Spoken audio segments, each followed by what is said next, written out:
Hi everybody. It's me, Yanina. I promised that I would be bringing y'all uh, um, an update of my eviction and what's going on. And even though I didn't feel like doing it today, I decided to get up and do it because I made a promise, and I like to try and keep the promises I make. So here I am, not bright-eyed and not bushy-tailed, with a little sleep in my eye. No, I washed my face. Well, thought I got rid of everything. Sorry about that. Anyway, um, a second. 1 to 2 seconds. I gotta find something. Um,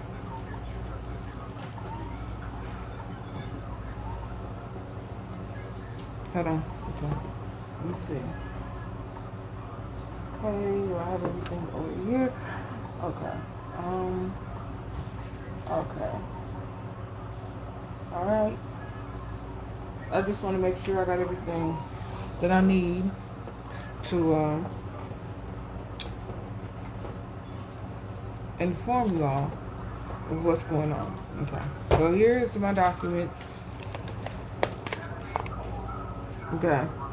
They backwards, of course, but there you go. This is the official eviction summons that I was um, delivered. Okay. My next court date is Friday, July 19th at 11 a.m. I'm guessing that's the time that this county handles their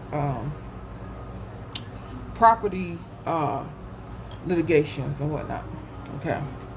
So here's my case. And hold on. Give me a second.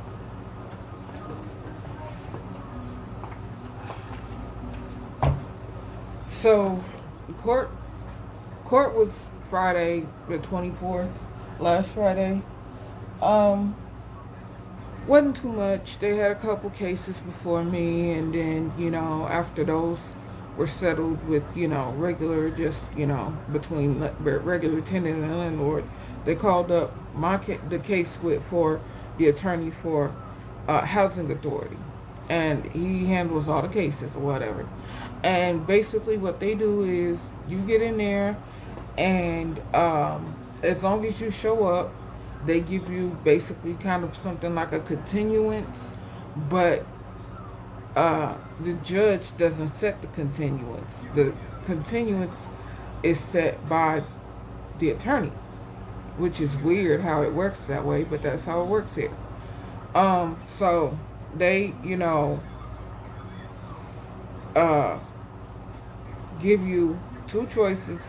If you show up, anyway, if you don't show up, then as soon as the new fiscal month turns over, which I guess for them is the second, you get put out.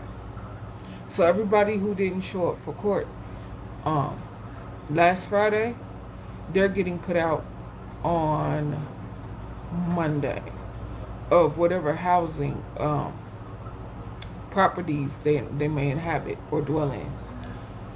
I showed up because even though I'm messed up, I do care about my life and trying to do what's best for me. So I showed up, and I sat in court and I waited. The bailiff was giving out mints for some reason. I didn't even need it. I got my own mints in my bag, in my purse, but whatever. I'm the candy lady anyway. So anyway, they call me up and they give me a choice of moving out, going ahead and getting put out on the 2nd of July, or I could come back with witnesses and maybe, a pro bono attorney and different things like that. And they'll start the trial. They'll do the trial then. And so I said the 19th. So on the 19th at 11 a.m., my court date will be here. It's in municipal. It's not county. It's here in the city, at the city municipal building, like it was last Friday. Um,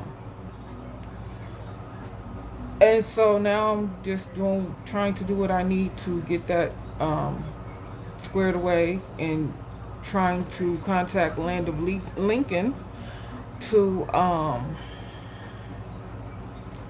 hopefully be able to represent me for court. I called them. I have not heard back from them.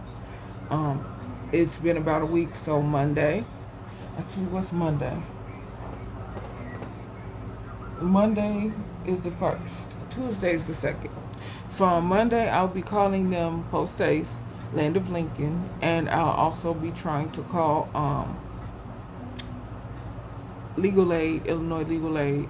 I'll try and call them again to see if they can help me find representation. So after I left court, I went to the health department because, as I continue to say over and over again, I need help. I need mental and emotional help. I don't think this area can give me the help, the level of help that I need. But I say, okay, I'll go there and I'll try. I don't need to be locked up. That's not what I need. That won't help me at all. I've been there before. Locked up in a mental institution. I've been there before. That didn't help me at all. All they did was give me very highly dangerous drugs. Okay? And monitored my situation. And a week and 2 days later, I was out of there without having really worked on anything or got any help with anything. It's all they did was throw drugs at me and trying to make me forget, my problems. That's basically how any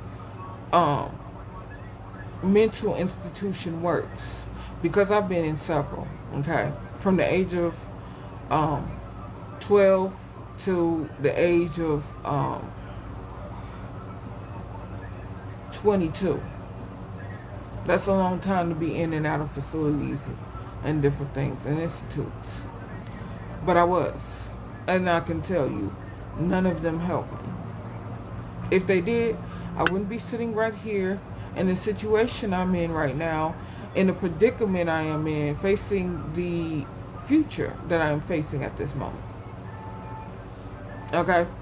So, that being said, so I went up there and I filled out a release of information form for Robert Young Medical Center, which is one of the places that I was held in for my mental issues.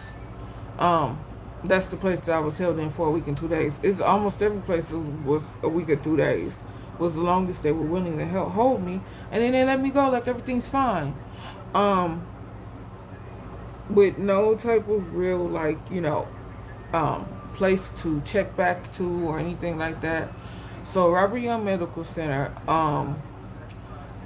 the therapist that I was seeing here at Bridgeway, I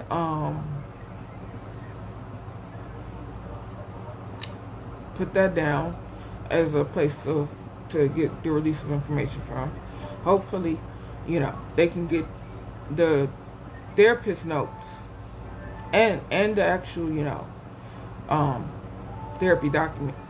Because when I went and asked to retrieve my documents, she gave me documents, but I didn't get the therapist notes. So there's that. And then, of course, last but not least, I signed up. I filled out a freedom of release of information for I almost called it the Freedom of Information Act again. A release of information. I filled out a release of information for the Midwest Adoption Agency, which has,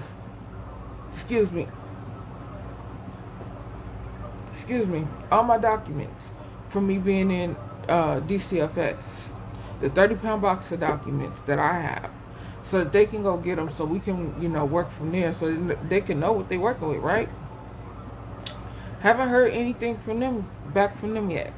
So that's another thing on Monday, on the 1st, that I will have to deal with and try and get around to seeing if they had made any headway on that.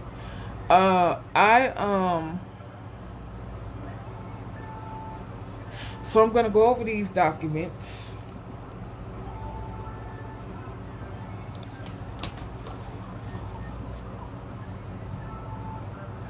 to show y'all and explain the charges that I've been given. I'm gonna give you a little backstory, a little history on me. First, I have notes here, so I'm going over my notes. I'm sorry if my bad. So, basically, so before I go into these documents and the charges, let me give you a little backstory on me. I've never, ever been stable until I moved into this apartment. My longest time of stability was in the first foster home that I was moved into when I was 5 years old. And I was forced to stay in for 8 years where I was abused. About the same, maybe a little bit less abuse, but how do you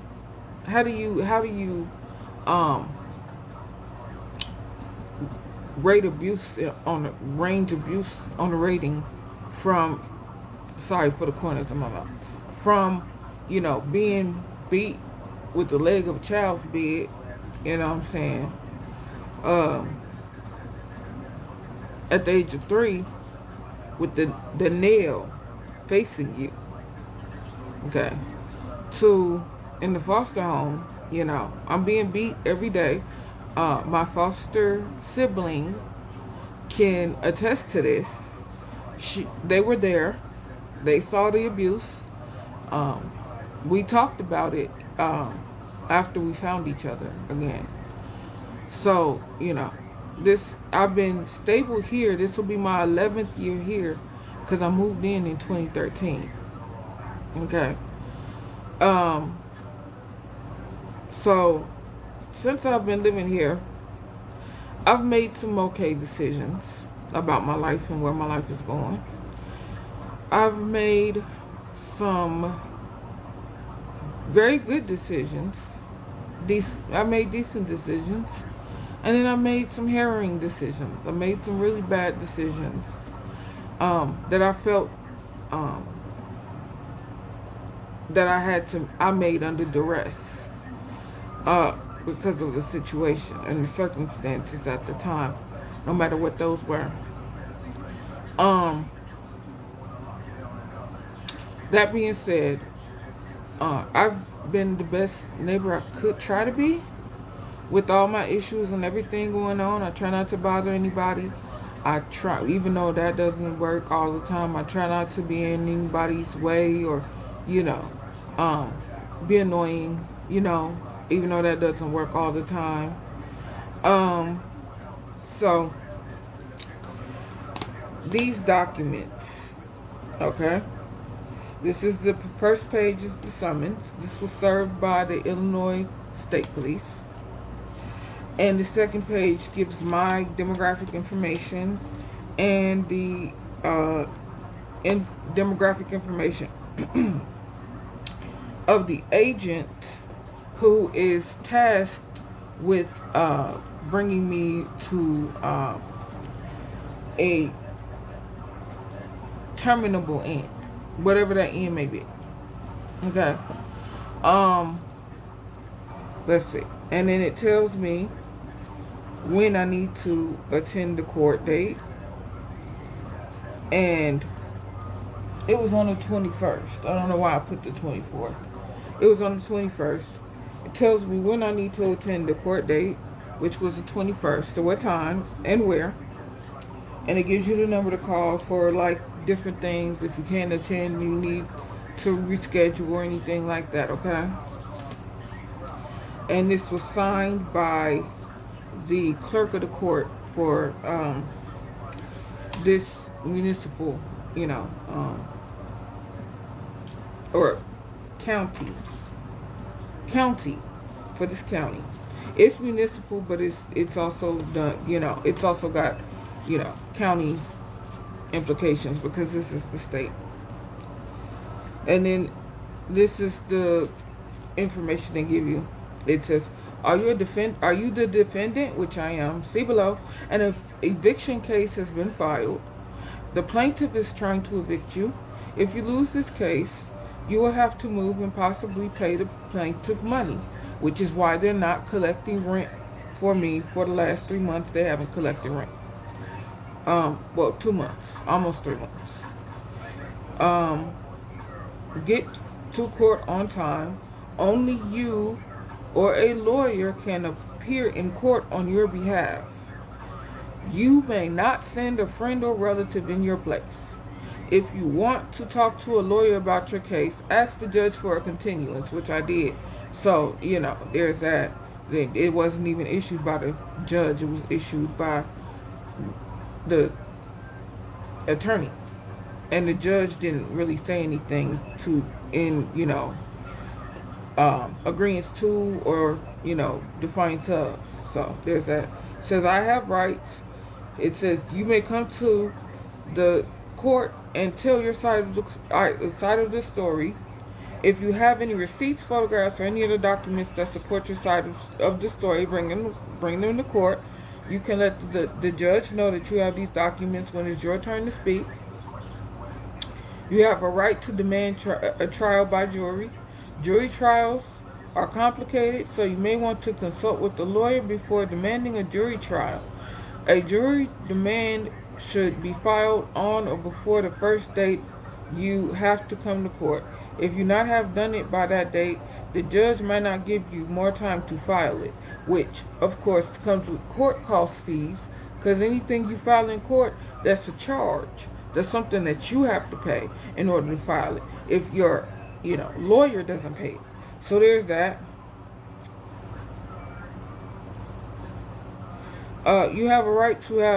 You may have a lawyer represent you in court. I'm sorry for the pauses.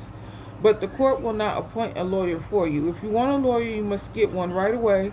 You may go to the court date and ask the judge for time to get a lawyer.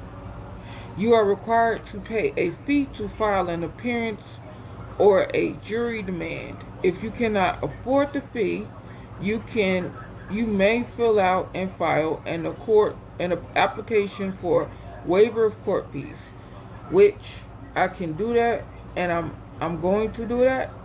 So maybe they'll give it to me. Hopefully they'll give it to me. Maybe they won't. I'm hoping if I get a lawyer that they could help me do that, and get that filed, So there's that. And then this page that tells you help with rent is now available. And it's, are you in eviction because you fell behind on rent? Did you lose income or suffer hardship because of COVID? Are you at risk of becoming homeless? If you answered yes, you may be eligible for rental assistance. And it tells you where to get the rental assistance. Proof of citizenship is not required, of course. Rental assistance is not considered a public charge benefit. Okay. So there's that. And then this is basically the page telling you, gives you all the demographics on. They do this twice.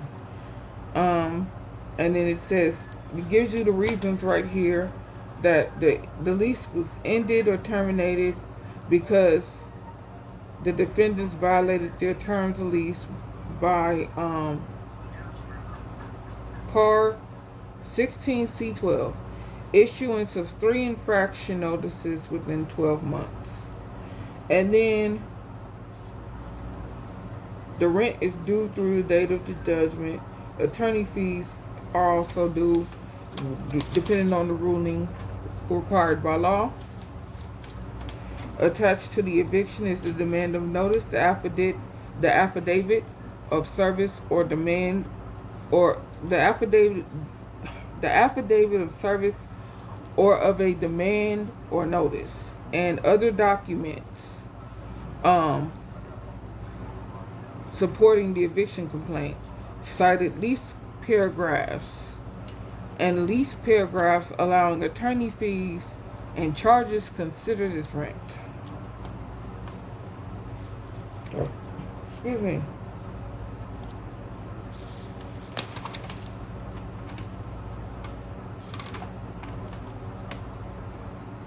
So I must have either lost the page or something. Oh no, this is the lease agreement where they say I'm being terminated. Termination or non-renewal. Termination. They got 16 circles right here. Okay. And it says termination by the HAHC for termination or non-renewal of the lease. The following procedures shall be followed by HAHC and the resident. The HAHC may consider resident violations under prior leases of which the housing authority is unaware at the time of any lease renewal or agreement to a new lease to be violations of this lease. Meaning anything that they changed in the lease that wasn't a violation or was a violation of the lease before that's not a violation now can be seen as a violation. You can be taken to court for it. So for me, they have the one circled. C right here says serious or repeated violations of material terms of this lease include but are not limited to, and then 2. So for some reason my phone stopped recording, but part 2, they circled failure to pay the rent or other payments or charges when due, and issuance of 3 or more infractions infraction notices within a 12-month rolling period. And there's also another one. They got the charges for court costs, attorney fees, and eviction expenses. If the HAHC unit is required to enforce this lease or to recover the possession of the dwelling unit, the resident shall be responsible for all court costs, attorney fees, and expenses incurred by the HAHC if the HAHC prevails in its efforts. No attorney fees or costs will be due from the resident if the dispute is resolved in favor of the resident. Any renewed tenancy with the HAHC by the resident shall be conditioned on first paying all amounts due and owing the HAHC. And then that's it. That's the end of the document. Okay. So let me explain. I've got numerous infractions for my cat that I let run around in the hallway, and yes, that's on me. That's something in my control. I should not do that. I should not have done that, and I understand there's consequences for it. And now, in me saying that, I do that because I have issues with, keeping her in the house, keeping her occupied in the house, and then the house is a mess. Nobody wants to sit in this. It's a bit claustrophobic, and so it's hard to just be like, okay, we're gonna sit here, me and the cat, and not have anything to do, and she's gonna be bored as hell. And I have a phone to play with, and she got toys to play with, but she wants she wants company, even though she don't know how to treat company. Anyway, so yeah, there's that with her. That's one of the main reasons why I've gotten an infraction. Another reason why I've gotten an infraction is because of late rent due, and I was having trouble paying the rent because of an unexpected charge off, and I didn't know that it was gonna happen. So I had to go through things to get in order to get the money to pay my rent in the first place. And I had to get the money put back on my card, and I did pay the rent for that month. It was late, and I didn't pay the late fee. I think I did pay the late fee with it. Either way, I did pay the rent. That was the prorated rate at the time. I paid it. I still got an infraction for that, and I'm like, why did you send me an infraction when I explained to you what was going on and how I was going to get the money off the car when we get the free ride?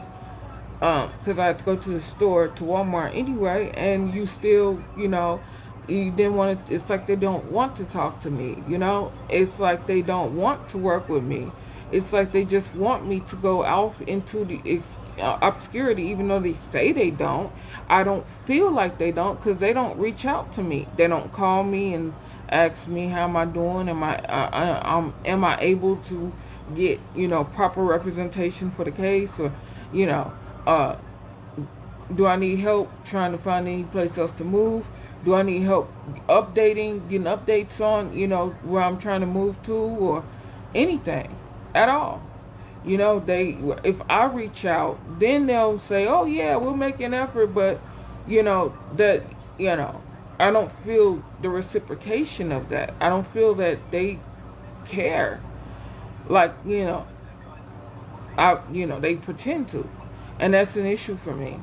And these are the ones who are trying to put me out. I've had to deal with not having a kitchen sink for 2 months, damn near living in this apartment because they had to fix something in there, and this was back in like 2019, 2020, right at the beginning of the pandemic, and I've kind of felt treated however they wanted to treat me here. I don't feel like they've treated me like, and then there's the stagnation that I have to deal with having, gone to school and not being able to use the certificate I've gone to school for. And I've asked them over and over and over again to help me move. And, I did fill out for North Chicago Housing. I haven't heard anything back from them yet. And one of the people who work here that come to the building every Friday to do their office hours here, they did help me fill that out, and they sent it in.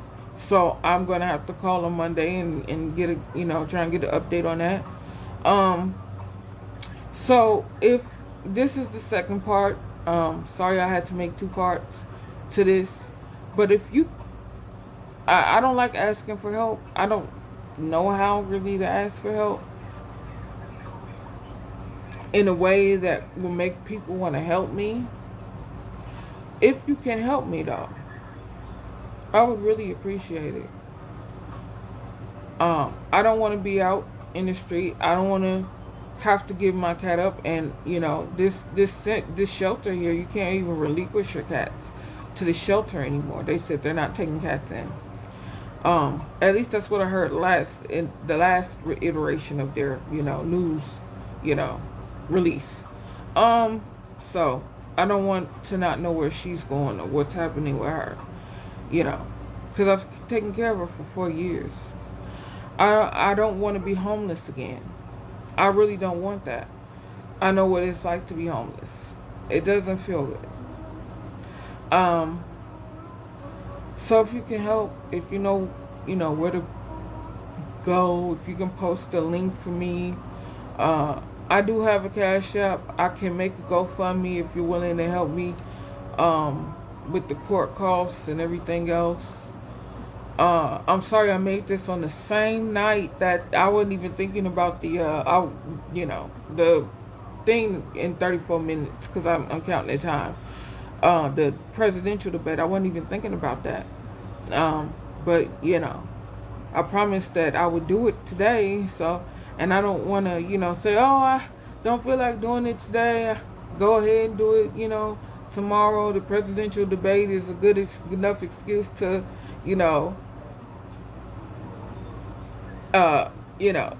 put it off until the next day, or postpone it. And so, this is where I'm at. So, if you can help, I would gladly appreciate it. Maybe you want to be a witness. If you can do that remotely, or anything. You know, I don't know, you know, how to ask for help, like I said. But if you can't help me, I'd be truly grateful. Um, so there's that, and be back with another update, probably Thursday of next week, giving y'all updates about if I could find anybody to help me, you know, get what I need to get. The you know, lawyer, give you update on the Department of Health, and if they got anything going, you know, moved or making any moves to get my information, or you know, anything. You know, all the updates about me and what I'm doing and what needs to be done. I don't mind giving them. You know, I hope somebody's out there that's willing to help me. You know, I believe there is. I do. I have faith. I believe in God. I do. So, well, I'm running out of time and running out of energy. I'm tired, kind of. I wake up tired though, so that's no big deal. There's nothing new to being tired. I'm always tired. Anyway, y'all have a good night and happy 4th of July. And I'll see you on the 4th of July, because that's when my next video is coming out. And thank you for taking time to watch. All right. See you in the next one. Bye, everybody.